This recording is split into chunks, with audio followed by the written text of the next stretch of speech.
So Crimson Desert, the fantasy open world game that basically broke the internet when it dropped on March. And get this, it's already sitting at over 5 million copies sold in less than a month. But here's where things get spicy. I want to talk about whether this thing actually has a shot at stealing Game of the Year this year. Not some hype prediction based on old trailers. I'm talking about where it stands right now, post-launch, warts and all. So let's break it down. So you don't usually say this kind of thing barely a month after release, but Crimson Desert already feels like it belongs in that final Game of the Year conversation. I'm not just talking about the hype from old trailers or launch day excitement. This is based on what the game is showing right now post-launch with all its weird quirks and surprising depth. The thing is, this game launched in a seriously rough state. We're talking mixed Steam reviews, critics handing out 7s and even 6, performance stutters, and boss fights that felt like hitting your head against a brick wall. But here's the kicker. Pearl Abyss didn't just abandon ship. They patched aggressively and listened to feedback. Within weeks, the Steam rating flipped from mixed to very positive, currently sitting at 85% approval. The Metacritic user score climbed to 8.8, and the game's been pulling over 100,000 concurrent players nightly on Steam. Plus, the sales numbers are insane, 5 million copies in under a month. That kind of post-launch momentum isn't just luck, that's a studio that actually listened and moved fast. So yeah, we're having this conversation now, not 6 months from now. The game has that energy where you can feel it's a contender, and we're barely scratching the surface. Look, I'm gonna be real with you. First impressions in gaming are like a first date. If you show up late and smell weird, good luck recovering. Crimson Desert's launch was basically that guy who spills a drink on you, then tries to recover with a bad joke. The opening hours had issues. Technical problems, janky controls, and some truly punishing boss encounters that made you question your life choices. And honestly, a lot of players bounced off right at there. But here's what's wild. The people who stuck around, they found something. Once Pearl Abyss dropped those patches and smoothed out the rough edges, the game underneath started shining through. The early experience still matters, don't get me wrong. Game of the Year winners usually hook you fast, and Crimson Desert fumbled that hard. But at the same time, the recovery has been insane. It's like showing up late to that date, but somehow turning it around by the end of the night. Most games don't get that second chance. And the best part is, the devs are still pushing out major updates, including new difficulty settings and boss rematches, making the early game way more approachable for new players jumping in now. And okay, let's talk about Pywell, the world where all of this game revolves. Because even with all the launch drama, nobody was complaining about the world itself. The continent of Pywell is split into 5 distinct regions, and the devs weren't kidding when they said it's massive. We're talking at least twice the size of Skyrim's map and bigger than Red Dead Redemption 2's. But size isn't everything, right? We've all played those huge empty worlds that feel like walking through a parking lot. What's wild about Pywell is how alive it feels. You've got bustling cities, ancient ruins, sprawling wilderness, and puzzles hidden everywhere designed to reward your curiosity. Plus, you're not just stuck on a horse. Later on, you can ride a dragon or pilot a missile-firing mech. That's the kind of stuff that makes exploration feel like actual exploration, not just checking boxes off a map. And believe it or not, the world reacts dynamically to player actions, which adds a whole other layer to exploration. On top of that, the devs are planning a graphical facelift to make distant landscapes even more realistic. So yeah, Pywell isn't just big, it's interesting, and that's what keeps you coming back. And to back that world up, we have the combat in the game that isn't just wide. It's deep, and I mean genuinely deep, not the kind of deep where they throw a skill tree at you and call it a day. You've also got weapon variety like swords, spears, greatswords, axes, bows, and even muskets. You can dual-wield blades instead of using a shield. There's a grappling system that lets you yank enemies off horses and throw them into other enemies. You can ride a freaking bear into battle. And on top of all that, you've got elemental enhancements like fire and ice that chain into your combos. The progression system uses something called artifacts, which you earn through quests, exploration, and boss fights to unlock new skills. It's layered, it's responsive, and it actually makes you feel like you're getting better, not just getting bigger numbers. I mean, some players call it a masterclass in synthesis, fusing Dragon's Dogma's visceral combat with Breath of the Wild's massive scale. That's high praise, and honestly, after sinking some hours into it, I'm starting to see why. And picture this. You're playing a game that gives you options but then punishes you for using them. We've all been there, right? Crimson Desert takes a different approach. The open world is exactly that. Open.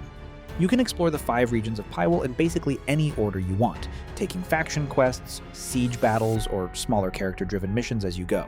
And here's the kicker. 2 additional playable characters unlock as the story progresses, each with their own combat styles and weapons. That's not just freedom to wander. That's freedom to completely change how you engage with the game. On top of that, there's a whole life sim layer built in. You've got a base camp you can upgrade and customize like you're playing The Sims. You can send companions out on missions to clear enemies and bring back resources. You can farm, fish, mine, cook, hunt, the list goes on. The game doesn't force any of this on you, but it's all there if you want it. And that's the kind of freedom that creates real ownership over your playthrough. It's not about making narrative choices that change the ending. It's about how you choose to play and fight. That feels way more organic and way less scripted. And you know that feeling when something crazy happens in a game and you immediately screenshot it and send it to your group chat? That's what Crimson Desert does constantly. The game is basically a moment factory. The combat alone generates wild stories, like the time you grabbed a guy off his horse, stole the horse, and trampled his buddies with it. Or when you're fighting a massive boss and suddenly remember you can summon a dragon. Or when you're just wandering around and stumble into a fortress siege you didn't even know was happening. These aren't scripted set pieces. These are systems colliding in ways the devs probably didn't even plan. And that's exactly the kind of stuff that keeps games relevant months after launch. For example, players have discovered bizarre secrets like finding a hidden fishing spot in the middle of a desert. Others have turned the game into an unexpected cat collecting simulator, just picking up stray cats and carrying them around during quests. Game of the Year contenders don't just play well, they create water cooler moments. They give people reasons to keep talking, keep sharing clips, keep convincing their friends to jump in. Crimson Desert has that in spades. It's chaotic, unpredictable, and honestly, that's where the magic is. And I gotta say, I'm kinda tired of games that play it safe. You know the ones, the open world checklist simulators where every mission feels like the last one. Crimson Desert is not that game. Pearl Abyss took some real swings here. First off, this is a Korean studio known for MMOs making their first ever AAA single-player RPG. That alone is a risk. The game is ambitious to the point of absurdity. And honestly, some of it works, some of it's janky, but at least it's interesting.